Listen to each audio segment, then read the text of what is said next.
సకలాశీర్వాదములకు కారణభూతుడు అయిన మా ప్రియ పరలోకపు తండ్రి, మీ ఘనమైన శ్రేష్టమైన నామాన్ని బట్టి వేలాది వందనాలు చెల్లిస్తున్నాం. ప్రతి ఉదయం ఈ రీతిగా మీ పాదాల చెంత చేరి శ్రేష్టమైన మీ మాటలు మేము ధ్యానించడానికి మీరు ఇచ్చిన మహాకృపను బట్టి వందనాలు. వింటున్న మా శ్రోతలందరినీ దీవించండి, బలపరచండి, ఆధ్యాత్మిక జీవాహారం నుంచి తృప్తిపరచండి. మా మంచి బోధకుడు మీరే తండ్రి. అలాగే ప్రభు నాయన 10వ తరగతి, ఇంటర్మీడియట్, డిగ్రీ, అలాగే కొన్ని కాంపిటేటివ్ ఎగ్జామ్స్కి సిద్ధపడుతున్న ప్రతి బిడ్డను చక్కని జ్ఞానం ఇచ్చి అయ్యా చక్కగా అన్ని ఎగ్జామ్స్లో బిడ్డలు ఉత్తీర్ణులగినట్లుగా బిడ్డలను దీవించమని, ఆశీర్వదించమని. అయ్యా జ్ఞానం కొదువు అంటే మిమ్మల్ని అడగమని చెప్పారు, అడుగుతున్నాం. మా బిడ్డలందరికీ జ్ఞానము దయచేసి అయ్యా వాటన్నిటిల్లో మంచి విజయం పొందే భాగ్యం దయచేయమని యేసయ్య పరిశుద్ధ నామములు అడిగి వేడుకొనుచున్నాము తండ్రి, ఆమేన్. క్రీస్తునందు ప్రియ దేవుని బిడ్డలారా, మన ప్రభువును రక్షకుడైన యేసుక్రీస్తు నామములో అందరికీ వందనాలు తెలియజేస్తూ ఉన్నాం. కీర్తనలు 4వ అధ్యాయం మనం ధ్యానం చేస్తూ ఉన్నాం. మొదటి 2 వచనాలు రక్షణ గురించి తెలియజేస్తే 3-4 వచనాలు పరిశుద్ధపరచబడుట. ఈ 3-4 వచనాల్లో మరలా మనం 3వ వచనం వ్యక్తిగత పరిశుద్ధత అని చెప్పుకుంటే, 4వ వచనం వ్యక్తిగత మంచితనము లేదా వ్యక్తిగత కృప గురించి మనం చూస్తూ ఉన్నాం. నిన్నటి దినంలో మనం 3వ వచనం ఒక్కటే, అందులోనూ 3వ వచనంలో 2 భాగాలు ఉంటే ఒక లైనే మనం పూర్తి చేసుకున్నాం. యెహోవా తన భక్తులను తనకు ఏర్పరచుకొనుచున్నాడని తెలుసుకున్నది. ఈ మాట విషయంలోనే మనం నిన్న అంత ధ్యానం చేసాం. ఈరోజు అదే 3వ అధ్యాయం 2వ భాగం అండి. నేను యెహోవాకు మొర్ర పెట్టగా ఆయన ఆలకించును. కీర్తనకారుడు ఎంత నిశ్చయంగా చెప్తున్నాడు చూడండి అన్నమాట. నేను మొర్ర పెడితే ఆయన ఆలకిస్తాడు, నేను ప్రార్థన చేస్తే ఖచ్చితంగా ఆయన జవాబిస్తాడు. అంటే ఆ భక్తుని యొక్క ప్రార్థనలో ఒక నిశ్చయత మనకు కనిపిస్తుంది.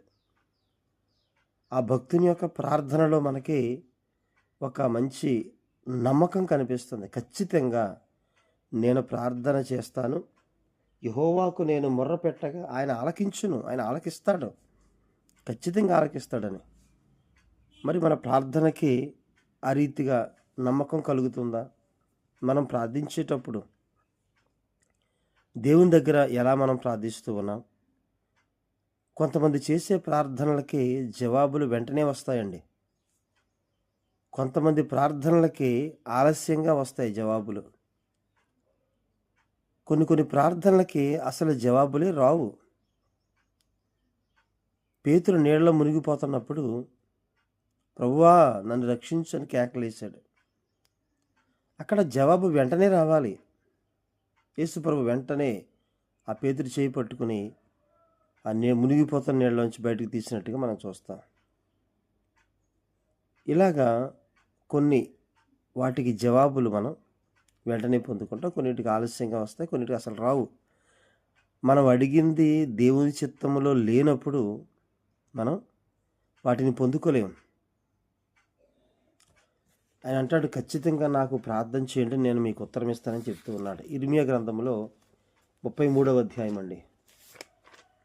ఇర్మియా గ్రంథం 33వ అధ్యాయంలో 3వ వచనాన్ని మనం చూస్తే ఒకసారి, నాకు మొర్రపెట్టుము నేను నీకు ఉత్తరం ఇచ్చేదను, నాకు మొర్రపెట్టుము నేను నీకు ఉత్తరం ఇచ్చేదను, నీవు గ్రహింపలేని గొప్ప సంగతులను, గూఢమైన సంగతులను నీకు తెలియజేతును.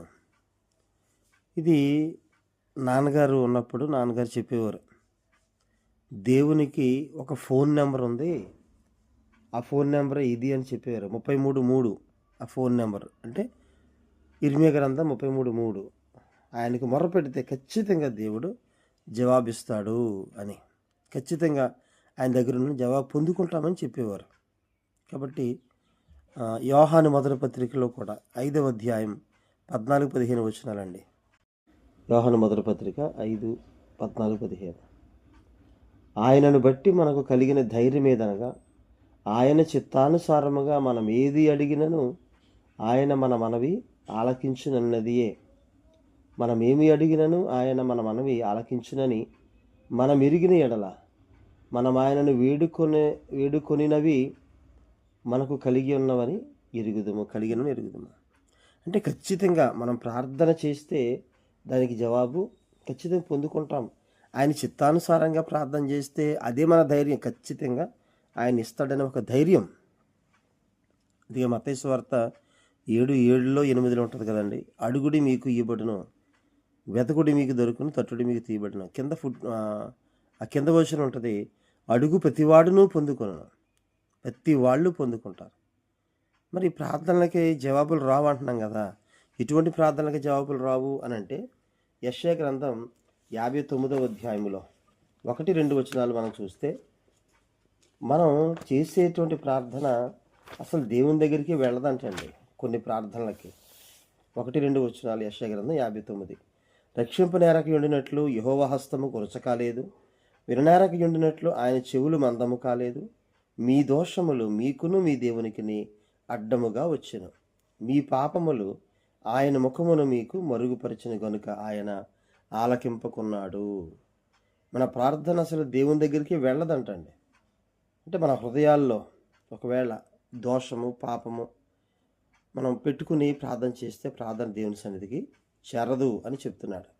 కాబట్టి మనం మన హృదయాలు సరిచేసుకుని దేవుని దగ్గర ఆయన చిత్తానుసారంగా ప్రార్థన చేస్తే ఖచ్చితంగా మనం జవాబులు పొందుకుంటాం. మరి ప్రార్థనలకి, ఇటువంటి ప్రార్థనలకి మనకి జవాబులు వస్తాయి, ఫలితాలు వస్తాయనంటే కీర్తన గ్రంథం 34:17లో ఒక మాట మనం చూడొచ్చండి.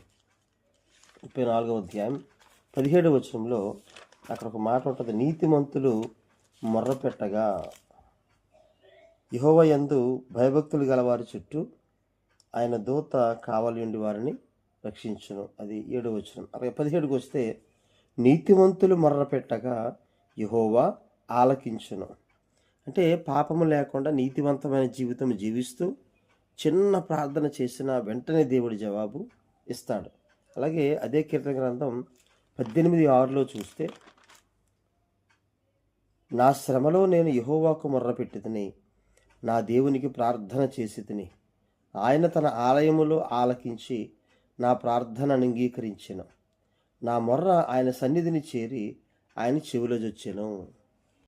చూసారండి, అంటే మన శ్రమలో మనం ప్రార్థన చేస్తే ఆయన ఖచ్చితంగా జవాబు పొందుకుంటారంట. మన శ్రమల్లో ఆయన్ని మన ప్రార్థన ఆయన దగ్గరికి చేరేలాగా ప్రార్థన చేస్తే, నీతివంతమైన జీవితం జీవిస్తూ ప్రార్థన చేస్తే ఖచ్చితంగా మనం జవాబులు పొందుకుంటాం.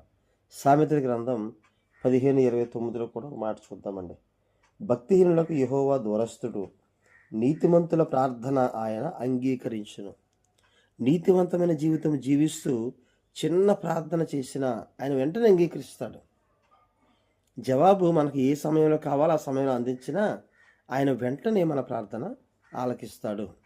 కాబట్టి మనం చేసే ప్రార్థన ఏ రీతిగా చేస్తున్నాం అనేది, మనం పాపాన్ని అడ్డం పెట్టుకుని ప్రార్థన చేస్తే ఆయన ఆలకించడు, జవాబు రాదు, అసలు ప్రార్థన ఆయన సన్నిధికే చేరదు. నీతివంతమైన జీవితం జీవిస్తూ నీతిగా మనం బ్రతికితే ఖచ్చితంగా మన ప్రార్థన ఆయన వింటాడు, వాటికి జవాబిస్తాడు అని దేవుని వాక్యం సెలవిస్తుంది. మీకా గ్రంథం 7వ అధ్యాయం 7వ వచనంలో కూడా ఈ మాట మనం చూద్దామండి. మీకా గ్రంథం 7వ అధ్యాయం 7వ వచనం, అయినను యెహోవా కొరకు నేను ఎదురు చూచెదను, రక్షణకర్తయగు నా దేవుని కొరకు నేను కనిపెట్టి ఉందును, నా దేవుడు నా ప్రార్థన ఆలకించును. పిల్లలు, మన దేవుడు ఖచ్చితంగా మన ప్రార్థన ఆలకిస్తాడు. ఇది మెస్సియా ప్రవచనం. యేసుక్రీస్తుని ఆయన దేవుడిగా ఇక్కడ వర్ణిస్తూ, నా దేవుడు ఖచ్చితంగా నా ప్రార్థన ఆలకించును. పిల్లలు, మన ప్రార్థన దేవుని సన్నిధికి చేరాలి అని పాత నిబంధన కాలంలో చాలామంది భక్తులు ఆ రీతిగా ప్రార్థన చేశారు. నా హృదయములో నేను పాపమును లక్ష్యము చేసిన ఎడల ప్రభువు నా మనవి వినకపోవును అని ఉంటుంది. అంటే హృదయంలో పాపాలు పెట్టుకుని హృదయంలో పాపంతో మనం ప్రార్థన చేస్తే మన ప్రార్థన ఆయన ఆలకించడు, వాటికి జవాబులు రావు. కాబట్టి నీతివంతమైన జీవితం జీవిస్తూ, అలాగే పూర్వకాలంలో కూడా భక్తులైనటువంటి వారు ప్రార్థనలు చేస్తే ఖచ్చితంగా అనేక జవాబులు వాళ్ళు పొందుకున్నారని మనం చూడగలం. పరిస్థితులు ఇబ్బందికరంగా ఉన్న దానియేలు ప్రార్థన చేశాడు. 6వ అధ్యాయం 10వ వచనంలో దానియేలు గ్రంథంలో. కాబట్టి మనం ఏ పరిస్థితులైనా ప్రార్థన చేస్తే ఖచ్చితంగా జవాబు పొందుకుంటాం. దేవుడు తన మాటలు దీవించును గాక.